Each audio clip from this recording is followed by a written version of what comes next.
ഈ ജൂലൈയിൽ നടന്ന എക്സാമിൻ്റെയും കട്ട് ഓഫ് കഴിഞ്ഞ ഡിസംബറിൽ നടന്ന എക്സാമിൻ്റെ ഏകദേശം അതേ കട്ട് ഓഫ് തന്നെ ആവാനാണ് സാധ്യത. പിന്നെ number of JRF positions, number of lectureship positions ഒക്കെ ചിലപ്പോൾ ഏറിയും കുറഞ്ഞും ഇരിക്കാം. കാരണം it depends on various factors. So അതുകൊണ്ട് കട്ട് ഓഫിനെ പറ്റി നിങ്ങൾ അങ്ങനെ ടെൻഷൻ അടിക്കേണ്ട. കഴിഞ്ഞ തവണത്തെ കട്ട് ഓഫ് തന്നെയാണ്.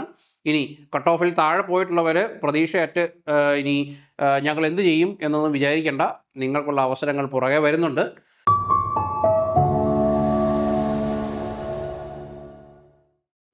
Welcome to competitive cracker. നമ്മൾ CSIR ഫിസിക്സിൻ്റെ എക്സാമൊക്കെ കഴിഞ്ഞ് നമ്മൾ അടുത്ത ഒരു സ്റ്റേജ് എന്താണ് എന്ന ആകാംക്ഷയിലാണ് എല്ലാവരും, അല്ലേ? ആസ്പിരൻസ് എല്ലാവരും ഇനി തങ്ങളുടെ കരിയർ എങ്ങോട്ടാണ് എന്ന ആശങ്കയിലും ഒരു പ്രതീക്ഷയിലുമൊക്കെയാണ് ചിലരൊക്കെ. അപ്പോൾ ഈ വർഷത്തെ എക്സാം എങ്ങനെയുണ്ടായിരുന്നു എന്ന് നമ്മൾ കഴിഞ്ഞ ഒരു വീഡിയോയിൽ നമ്മൾ കണ്ടു. ഒരു മോഡറേറ്റ് ടു സംവാട്ട് ഡിഫിക്കൾട്ട് എന്നുള്ള കാറ്റഗറിയിൽ പെടുത്താവുന്ന ഒരു എക്സാമാണ്. Not too difficult, not too easy. അപ്പോൾ ആ ഒരു കാറ്റഗറിയിൽ പെടുന്ന ഈ ഒരു എക്സാമിൻ്റെ കട്ട് ഓഫ് എത്രയായിരിക്കും എന്നൊക്കെ പലരും ഇങ്ങനെ ചോദിക്കാറുണ്ട്. അപ്പോൾ എനിക്ക് പറയാനുള്ള ഒറ്റ വാക്ക്, കട്ട് ഓഫ് കഴിഞ്ഞ തവണത്തെ കട്ട് ഓഫ് തന്നെയായിരിക്കും എന്നുള്ളത് തന്നെയാണ്. അതേ ലെവലിൽ അതേ പാറ്റേണിലുള്ള എക്സാം തന്നെയായിരുന്നു ഇത്തവണയും നടന്നത്. ഈ ജൂലൈയിൽ നടന്ന എക്സാമിൻ്റെയും കട്ട് ഓഫ് കഴിഞ്ഞ ഡിസംബറിൽ നടന്ന എക്സാമിൻ്റെ ഏകദേശം അതേ കട്ട് ഓഫ് തന്നെ ആവാനാണ് സാധ്യത. പിന്നെ number of JRF positions, number of lectureship positions ഒക്കെ ചിലപ്പോൾ ഏറിയും കുറഞ്ഞും ഇരിക്കാം. കാരണം it depends on various factors. So അതുകൊണ്ട് കട്ട് ഓഫിനെ പറ്റി നിങ്ങൾ അങ്ങനെ ടെൻഷൻ അടിക്കേണ്ട. കഴിഞ്ഞ തവണത്തെ കട്ട് ഓഫ് തന്നെയാണ്. ഇനി കട്ട് ഓഫിൽ താഴെ പോയിട്ടുള്ളവർ പ്രതീക്ഷയറ്റ് ഇനി ഞങ്ങൾ എന്ത് ചെയ്യും എന്നൊന്നും വിചാരിക്കേണ്ട. നിങ്ങൾക്കുള്ള അവസരങ്ങൾ പുറകെ വരുന്നുണ്ട്. So welcome to this video. So let us have a detailed analysis of the exam and regarding the cutoff. So CSIR Net Physical Science expected cutoff and paper analysis. So this is the overview and student feedback. നമ്മുടെ സ്റ്റുഡൻസിൽ നിന്നും collect ചെയ്ത ഫീഡ്ബാക്കിനെ വെച്ചിട്ട് ഞാൻ എഴുതിയ ഒരു ഫീഡ്ബാക്കാണ് അവിടെ കൊടുത്തിരിക്കുന്നത്. So our exam was conducted on July 17th, 2026. And the difficulty level was moderate difficult. It was a moderate difficult exam. അത് എല്ലാവർക്കും അറിയാം, ഒരു moderate difficult exam ആയിരുന്നു. And the exam was more conceptual aligned. Concept clear ആണെങ്കിൽ നമുക്ക് എഴുതാൻ പറ്റുന്ന questions ആയിരുന്നു കൂടുതലും ഉണ്ടായിരുന്നത്. വെറുതെ മാത്തമാറ്റിക്കൽ നോളജ് കൊണ്ട് മാത്രം നമുക്ക് ക്ലിയർ ചെയ്യാൻ പറ്റുന്ന ഒരു എക്സാം ആയിരുന്നില്ല ഇത്തവണത്തേത് എന്നാണ് സ്റ്റുഡൻസ് എല്ലാം പറയുന്നത്. ഒരു കോൺസെപ്ച്വൽ നോളജ് വേണം. കാരണം മാത്തമാറ്റിക്സ് ചെയ്ത് ഒരു പകുതി എത്തുമ്പോഴേക്കും മറ്റൊരു സ്റ്റേജിലേക്ക് ഇതങ്ങ് മാറുകയാണ്. അപ്പോൾ ഒരു കോൺസെപ്ച്വൽ ക്ലിയറൻസ് ഇല്ലാതെ നമുക്ക് അടുത്ത സ്റ്റെപ്പിലേക്ക് പോകാൻ പറ്റുന്ന രീതിയിലുള്ള ഒരു ക്വസ്റ്റ്യൻസ് ആയിരുന്നില്ല ഭൂരിപക്ഷവും എന്നാണ് കുട്ടികൾ അഭിപ്രായപ്പെട്ടത്. ക്വസ്റ്റ്യൻസ് കിട്ടിയതിന് ശേഷം അതിൻ്റെ ഡീറ്റെയിൽ അനാലിസിസുമായിട്ട് നമ്മൾ വീണ്ടും വരുന്നതാണ്. ഓക്കെ, സോ ആ ഒരു രീതിയിലുള്ള ക്വസ്റ്റ്യൻസ് ആയിരുന്നു. അപ്പോൾ എനിക്ക് തോന്നുന്നു ഇനി അങ്ങോട്ട് എക്സാം ഈ ഒരു ഷിഫ്റ്റ് ഉണ്ടാവും എന്നുള്ളത് തന്നെയാണ്. ഇനി അടുത്ത ഡിസംബറിലെ എക്സാമിന് നമ്മൾ സിലബസ് ചേഞ്ച് ഉണ്ടാവുമെന്ന് നമ്മൾ എക്സ്പെക്റ്റ് ചെയ്യുന്നുണ്ട്. സിലബസ് ചേഞ്ച് മാത്രമല്ല, എക്സാമിൻ്റെ പാറ്റേണിലും ഒരു ചേഞ്ച് വരുന്നുണ്ട്. കോമൺ NTA എക്സാമിനേഷൻസ് ഫോളോ ചെയ്യുന്ന അതേ പാറ്റേണിലേക്ക് നമ്മുടെ എക്സാമും മാറാനുള്ള സാധ്യത അവർ പ്രഡിക്റ്റ് ചെയ്യുന്നുണ്ട്. നമ്മുടെ ഒപ്പീനിയൻ കളക്ട് ചെയ്യുന്ന ആ ഒരു ഫോമിനകത്ത് തന്നെ അവർ പറഞ്ഞിട്ടുണ്ടായിരുന്നു, part B will be purely numerical questions ആയിരിക്കും കൂടുതൽ ഉണ്ടാവുക എന്നുള്ളത്. ദാറ്റ് മീൻസ് ഓപ്ഷൻസ് കാണില്ല. നമുക്കൊരു ക്വസ്റ്റ്യൻ ഉണ്ടാവും, അതിന് ന്യൂമറിക്കലായിട്ട് ആൻസേഴ്സ് നമ്മൾ കണ്ടെത്തണം. എന്നിട്ട് ആ ന്യൂമറിക്കൽ ആൻസേഴ്സ് അവർ കൊടുത്തിരിക്കുന്ന ബോക്സിൽ എൻ്റർ ചെയ്യണം. നമ്മൾ കൊടുക്കുന്ന ആൻസർ അവരുടെ എറർ ലിമിറ്റിനുള്ളിലാണെങ്കിൽ we will be awarded marks. Otherwise, no marks will be awarded and there will be no negative marking for part B എന്നും അവർ പറഞ്ഞിട്ടുണ്ട്. സോ അങ്ങനെ ഒരു ഷിഫ്റ്റ് എക്സാമിന് നമ്മൾ എക്സ്പെക്റ്റ് ചെയ്യുന്നുണ്ട്, ഒരു ചേഞ്ച് എക്സ്പെക്റ്റ് ചെയ്യുന്നുണ്ട്. സാധാരണ ഗേറ്റ് എക്സാമുകൾക്കൊക്കെ ഉള്ള ആ ഒരു ലെവലിലേക്ക്, ആ ഒരു പാറ്റേണിലേക്ക് നമ്മുടെ CSIR എക്സാമിനേഷൻസും മാറുകയാണ് എന്നുള്ളതാണ് സത്യം. സോ അതുകൊണ്ട് ഇനി ന്യൂമറിക്കൽ എബിലിറ്റി എന്നുള്ളത് പാർട്ട് ബിയിൽ മാത്രമായിട്ട് ലിമിറ്റ് ചെയ്ത് കോൺസെപ്ച്വൽ ആയിട്ടുള്ള ടെസ്റ്റിംഗ് എല്ലാം പാർട്ട് സിയിലേക്ക് അവർ കൊണ്ടുപോയി ഇടാനാണ് സാധ്യത കൂടുതൽ. സോ പാർട്ട് സി കുറച്ചുകൂടി കോമ്പറ്റീറ്റീവ് ആകാൻ ഉള്ള ചാൻസ് വളരെ കൂടുതലാണ്. കാരണം പാർട്ട് ബിയിൽ നെഗറ്റീവ് മാർക്കിംഗ് ഇല്ല. സോ ക്രൂഷ്യൽ ആയിട്ടുള്ള റാങ്ക് ഡിസൈഡിങ് ആയിട്ടുള്ള പാർട്ട് സി വീണ്ടും കുറെ കൂടി അഗ്രസീവ് ആകാനുള്ള സാധ്യത കൂടുതലാണ്. സോ അതുകൊണ്ട് നമ്മുടെ പഠനവും ആ ഒരു രീതിയിലേക്ക് മാറേണ്ടതുണ്ട്. അതുകൊണ്ട് ഇത്തവണ പരീക്ഷ എഴുതി പാസ്സായി പോകുന്നവരെല്ലാം ഒരു തരത്തിൽ രക്ഷപ്പെട്ടു എന്ന് തന്നെ പറയാം. So this is section wise breakdown. അവർ പാർട്ട് എ, ജൂലൈയിൽ നടന്ന എക്സാമിൻ്റെ part A general aptitude, it was easy to moderate and it was an easy scoring zone. And part B it was moderate and heavily conceptual. അതായിരുന്നു ഒരു exam analysis നമുക്ക് കിട്ടിയത്. And part C is advanced physics, challenging. അത് as expected it will be challenging അല്ലെങ്കിൽ നമ്മൾ ഇപ്പോൾ നടക്കുന്ന പല വിവാദപരമായിട്ടുള്ള കാര്യങ്ങളിലും നമ്മൾ എക്സ്പെക്റ്റ് ചെയ്യണം. ക്വസ്റ്റ്യൻ പേപ്പർ ലീക്ക് ഉണ്ടോ എന്നൊക്കെ നമ്മൾ ചലഞ്ചിങ് അല്ലെങ്കിൽ നമ്മൾ എക്സ്പെക്റ്റ് ചെയ്യണം. ഭാഗ്യത്തിന് നമ്മളിത് ചലഞ്ചിങ് ആയിരുന്നു, നല്ല കട്ടിയുള്ള ക്വസ്റ്റ്യൻസ് തന്നെയായിരുന്നു പാർട്ട് സിയിൽ വന്നത്. സോ നമ്മൾ അങ്ങനെ ഒരു ആരോപണത്തിലേക്ക് പോകേണ്ട ആവശ്യം ഇവിടെ വരുന്നില്ല. Then it is dominated by quantum mechanics and somewhat mathematical physics. Part സിയിൽ കുറച്ച് പാർട്ട് ബിയിൽ കാണാത്ത മാത്തമാറ്റിക്കൽ ഫിസിക്സ് പാർട്ട് സിയിലേക്ക് വന്നു. ക്വാണ്ടം മെക്കാനിക്സിൽ നിന്നും കുറേ ക്വസ്റ്റ്യൻസ് ഉണ്ടായിരുന്നു, സ്റ്റാറ്റിസ്റ്റിക്കൽ മെക്കാനിക്സിൽ നിന്നും കുറേ ക്വസ്റ്റ്യൻസ് ഉണ്ടായിരുന്നു. സോ ഇതായിരുന്നു ഓവറോൾ അനാലിസിസ് എന്ന് പറയുന്നത്. So minimum qualifying criteria, this is our prediction in percentage. So general, OBC and economically weaker sections somewhat 33%.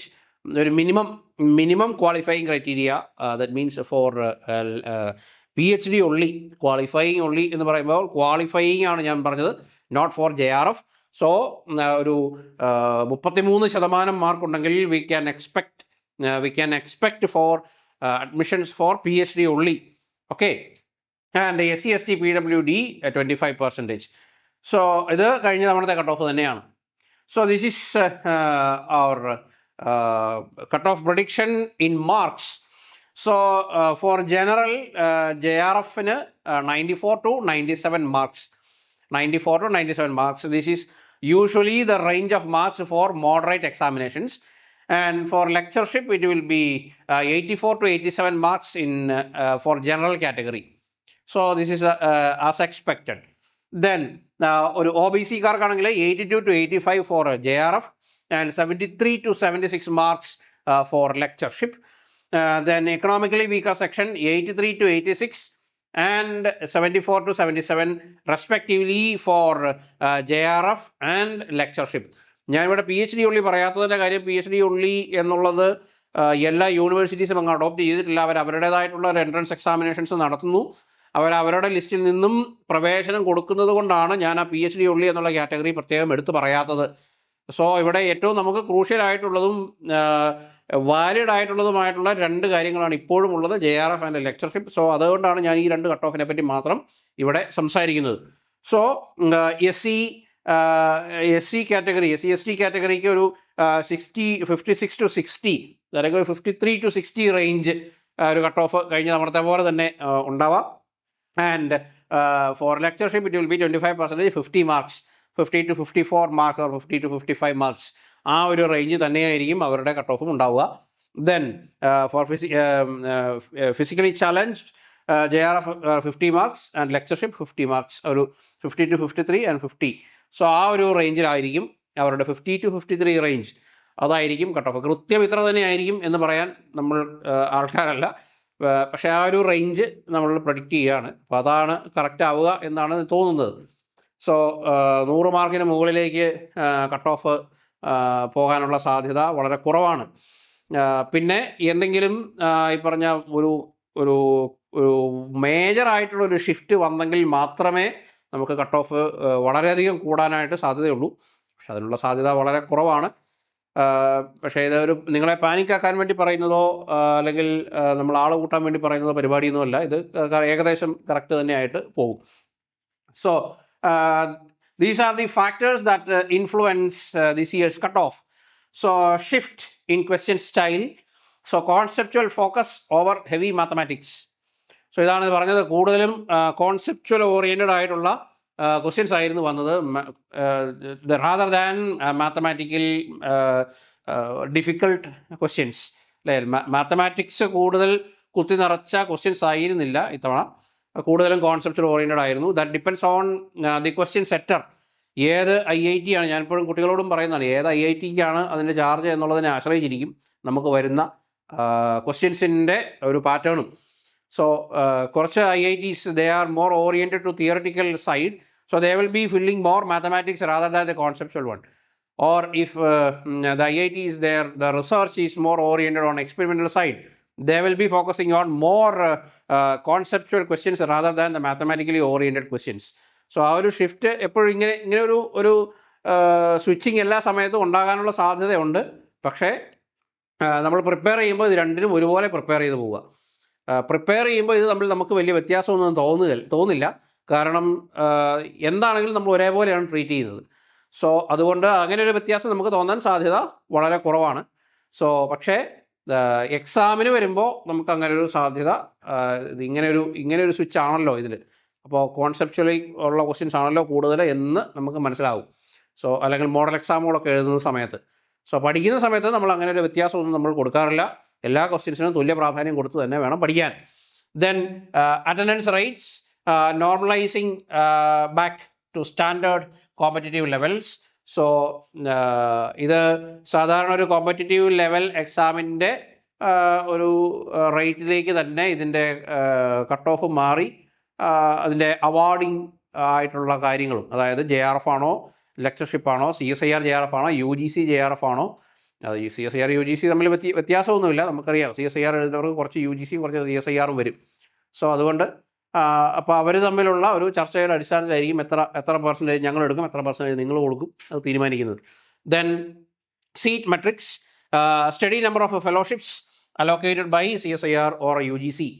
So അതിൽ നമ്പർ ഓഫ് ഫെലോഷിപ്സിന് മാറ്റം വരാൻ സാധ്യതയില്ല, ഒരെണ്ണം പോലും വരെ മാറ്റം വരാൻ സാധ്യതയില്ല. Because government is not investing more in education. So അതുകൊണ്ട് JRF അലോക്കേഷനിൽ കൂടുതൽ ഫണ്ട് വരാനോ അല്ലെങ്കിൽ കൂടുതൽ നമ്പർ ഓഫ് സീറ്റ്സ് അവർ അലോട്ട് ചെയ്യാനോ സാധ്യത വളരെ കുറവേ കാണുന്നുള്ളൂ. എനിക്ക് തോന്നുന്നു നമ്മുടെ 5 പേപ്പറുകൾക്ക് physical science, chemical science, earth science, mathematical science എല്ലാം കൂടെ കൂട്ടി ഏതാണ്ട് 1500 പേർക്കെങ്ങാണ്ടേ അവർ കൊടുക്കുന്നുള്ളൂ. 1000 to 1500 JRF പൊസിഷൻസ്. അത്രയും തന്നെ ഇപ്പോൾ ഉണ്ടോ എന്ന് സംശയമാണ്. ലെക്ചർഷിപ്പിന് പിന്നെ അത്രയും ലിമിറ്റ് അവർ വെക്കുന്നില്ല. കാരണം ലെക്ചർഷിപ്പ് അവരുടെ കൈപ്പിടിയിൽ നിൽക്കുന്ന കാര്യമല്ലല്ലോ എന്നുള്ളത് കൊണ്ട് അവരത്രയും സ്ട്രിഞ്ചൻ്റ് ആയിട്ട് അത് നോക്കുന്നില്ല. ബട്ട് എന്നാൽ പോലും JRF പൊസിഷൻസ് അവർ കൃത്യമായി നോക്കും. സോ അതിനനുസരിച്ച് ഇവർ JRFൻ്റെ എണ്ണം തീരുമാനിക്കൂ. ഒരു സൈക്കിളിൽ JRFൻ്റെ എണ്ണം കൂടുതലാണെങ്കിൽ അടുത്ത സൈക്കിളിൽ JRFൻ്റെ എണ്ണം കുറയ്ക്കും. സോ അതുകൊണ്ട് നമ്മൾ ഇത്ര മാർക്കുണ്ട് എന്ന് കരുതി JRF എന്ന് ഉറപ്പിക്കാനും പറ്റാത്ത ഒരവസ്ഥയാണ്. അല്ലെങ്കിൽ അത്ര ഹയർ മാർക്ക് ഉണ്ടെങ്കിൽ JRF ഉറപ്പിക്കാം. നമ്മൾ ബ്രിമ്മിലാണെങ്കിൽ JRFിലേക്ക് വരുമോ ലെക്ചർഷിപ്പിലേക്ക് വരുമോ എന്നുള്ള കാര്യം it will B uncertain until the results are out. So what is next? So they will be publishing the official answer key along with the questions, and they will be releasing your response sheets, and then final results will be declared. So ഈ 3 സ്റ്റെപ്പുകളാണ് ഇനി നമുക്ക് മിച്ചമുള്ളത്. So ഓരോ സ്റ്റെപ്പിലും നിങ്ങൾ ജാഗ്രത പുലർത്തണം. എന്തൊക്കെയാണ് അവർ പറയുന്നത് എന്നുള്ള കാര്യം ശ്രദ്ധിച്ച് വായിച്ച്, അപ്പം നമ്മുടെ ഈ യൂട്യൂബ് ചാനലിൽ തന്നെ നമ്മൾ ഓരോ സ്റ്റെപ്പുകളും വരുമ്പോൾ നമ്മൾ അതിനെ നിങ്ങളെ അപ്ഡേറ്റ് ചെയ്യുന്നതായിരിക്കും. So do follow us. So അതുകൊണ്ട് ഓരോ സ്റ്റെപ്പ് നിങ്ങൾ വളരെ കെയർഫുള്ളായിട്ട് പോവുക. ഇപ്പോൾ ഇത് എപ്പോൾ ഇതിൻ്റെ ഒഫീഷ്യൽ ആൻസർ കീ വരും, എപ്പോൾ ഇതിൻ്റെ റെസ്പോൺസ് ഷീറ്റ് വരും, എപ്പോൾ റിസൾട്ട്സ് വരും എന്നുള്ള കാര്യം ഇപ്പോൾ നടക്കുന്ന പല സംഭവ വികാസങ്ങളുമായി ബന്ധപ്പെട്ട് പറയുകയാണെങ്കിൽ it will quite uncertain. We don't know because അവർ എന്താണ് പ്ലാൻ ചെയ്യുന്നത്, അണിയറയിൽ എന്താണ് പ്ലാൻ ചെയ്യുന്നത് എന്നുള്ളത് ഇപ്പോഴും അത് നമുക്ക് പൊതുജനങ്ങൾക്ക് അറിവില്ലാത്ത കാര്യമാണ്. സോ അതുകൊണ്ട് when will these all things happen എന്നുള്ള കാര്യം നമുക്ക് ഇപ്പോഴും പ്രെഡിക്റ്റ് ചെയ്യാൻ പറ്റാത്ത കാര്യമാണ്. സോ സ്റ്റേ അപ്ഡേറ്റഡ്, അതാണ് വേണ്ടത്. സോ നിങ്ങൾ ഈ ചാനൽ ആദ്യമായിട്ടാണ് കാണുന്നതെങ്കിൽ നിങ്ങളിത് ഫോളോ ചെയ്ത് വെക്കുക. നമ്മളിത് ആദ്യമേ തന്നെ നിങ്ങളിലേക്ക് ഇതിൻ്റെ എന്തെങ്കിലും ഒരു അപ്ഡേറ്റ് വരുവാണെങ്കിൽ നിങ്ങളിലേക്ക് എത്തിക്കുന്നതായിരിക്കും. അതുപോലെ തന്നെ do check the websites thrice A day, 1 വീതം 3 നേരം ചെക്ക് ചെയ്തോണം. അല്ലെങ്കിൽ നമ്മൾ അവസാന ദിവസങ്ങളിലായിരിക്കും ഇതിൻ്റെ കാര്യങ്ങളൊക്കെ അറിയുക, എന്തെങ്കിലും അവർ അപ്ഡേറ്റ് തന്നിട്ടുണ്ടെങ്കിൽ. സോ അതുകൊണ്ട് ഒഫീഷ്യൽ വെബ്സൈറ്റും നിങ്ങൾ ദിവസേന ഫോളോ ചെയ്യുക, ഞങ്ങളെയും ഫോളോ ചെയ്യുക. We will bring the updates to you as soon as possible. So ഇപ്പോൾ നിങ്ങൾ കട്ട് ഓഫ് ഒക്കെ കണ്ടു. ഇപ്പം ഞാൻ പറയുന്നത് കട്ട് ഓഫിൽ ഹയർ മാർക്സ് വന്നവർക്ക് ഓൾറെഡി നിങ്ങൾ JRF പൊസിഷൻസ് അല്ലെങ്കിൽ ലെക്ചർഷിപ്പ് പൊസിഷൻസ് ഒക്കെ നിങ്ങൾക്ക് കിട്ടും. സോ ലെക്ചർഷിപ്പ് പൊസിഷനിലാണെങ്കിൽ പോലും നിങ്ങൾ അത് JRFിലേക്ക് കൺവേർട്ട് ചെയ്യാനായിട്ട് ശ്രമിക്കുക എന്നുള്ള ഒരു ഉപദേശമാണ് ഞാൻ നിങ്ങൾക്ക് തരുന്നത്.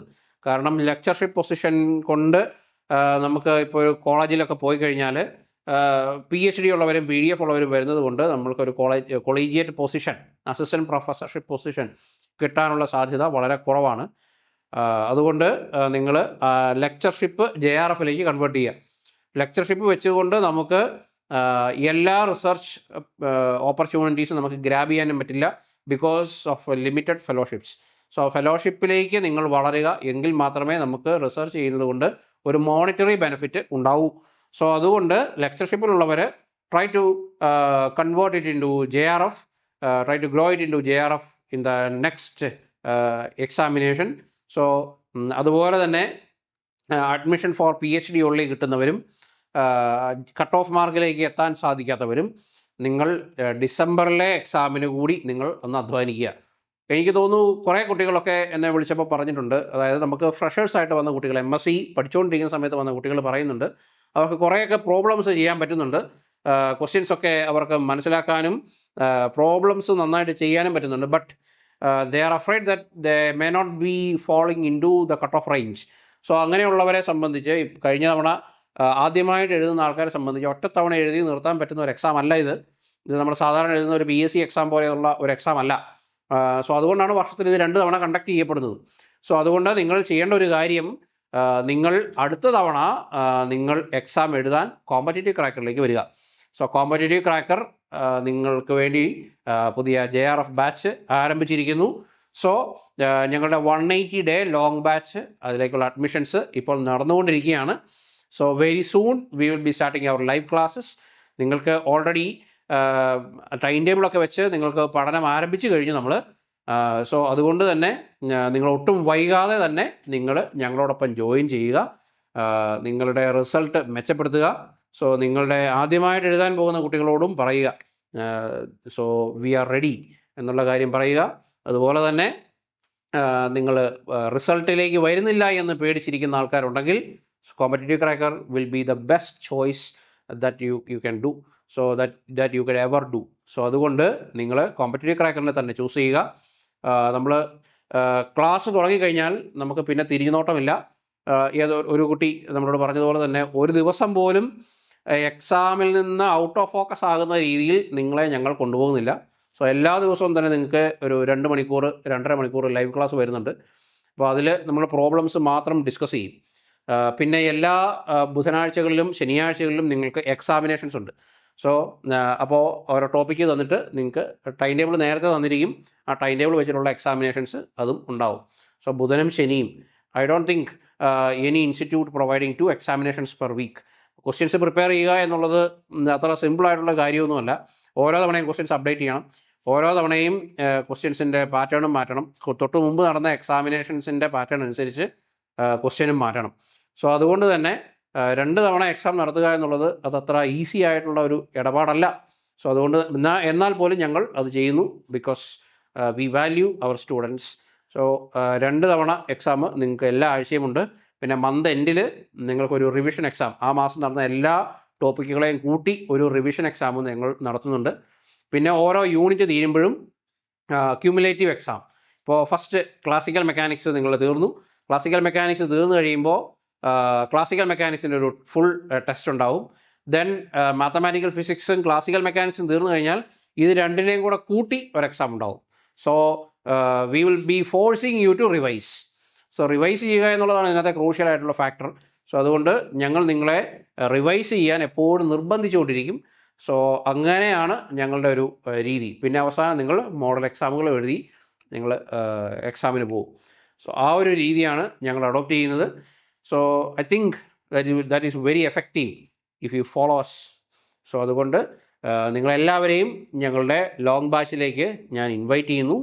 സോ വിജയിക്കാൻ പോകുന്ന എല്ലാവർക്കും ഓൾറെഡി നിങ്ങൾ കട്ട് ഓഫ് ഒക്കെ കണ്ടു. വിജയിക്കാൻ പോകുന്ന എല്ലാവർക്കും കോമ്പറ്റേറ്റീവ് ക്രാക്കറിൻ്റെ വിജയാശംസകൾ നേരുന്നു, മുൻകൂട്ടി നേരുകയാണ്. സോ ഇതിന് പരാജയമില്ല എന്നുള്ള കാര്യം നിങ്ങൾ തിരിച്ചറിയുക. ഞാൻ നേരത്തെ പറഞ്ഞതുപോലെ ഒരു തവണ എഴുതി നിർത്താൻ പറ്റുന്ന ഒരു എക്സാം അല്ല CSIR ഫിസിക്സ് എക്സാമിനേഷൻ. അത് എക്സാം എഴുതുന്ന എല്ലാവർക്കും അറിയാം. So give one more try.